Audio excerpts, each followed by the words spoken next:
मधुबाबू जयंती सबुठू बेसी व्यथित करुछि परीक्षा विभ्राट। गत 6 मास भितर 12टी बड़ परीक्षा स्काम होइछि।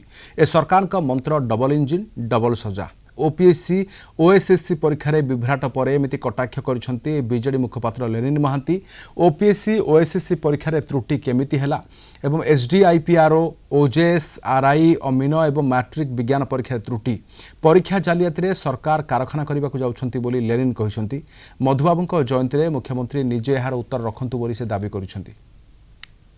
ओपीएससी रो परीक्षा हबो जोठी पेपर 1 दबा दरकार सेठी से आनिकी पेपर 2 देबे, जोठी पेपर 2 दबा दरकार सेठी आनिकी पेपर 1 देबे।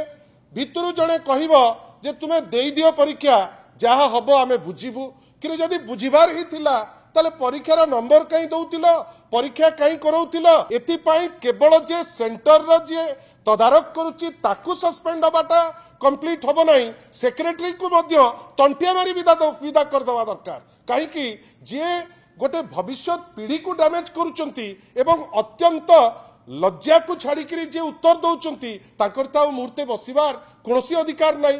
माने वर्तमान गोटे एमती हो गलानी परीक्षा रे स्कैम बढ़ी बढ़ी चली एवं परीक्षा दुई थर करबा पाई पिलांक भितर गोटे कंपिटिशन वर्तमान आरंभ हेलानी जे सेमाने मध्य डाउट करुचंती जे प्रत्येक एग्जाम रे आपणकर किछि ना किछि गोटे भूल करुचंती।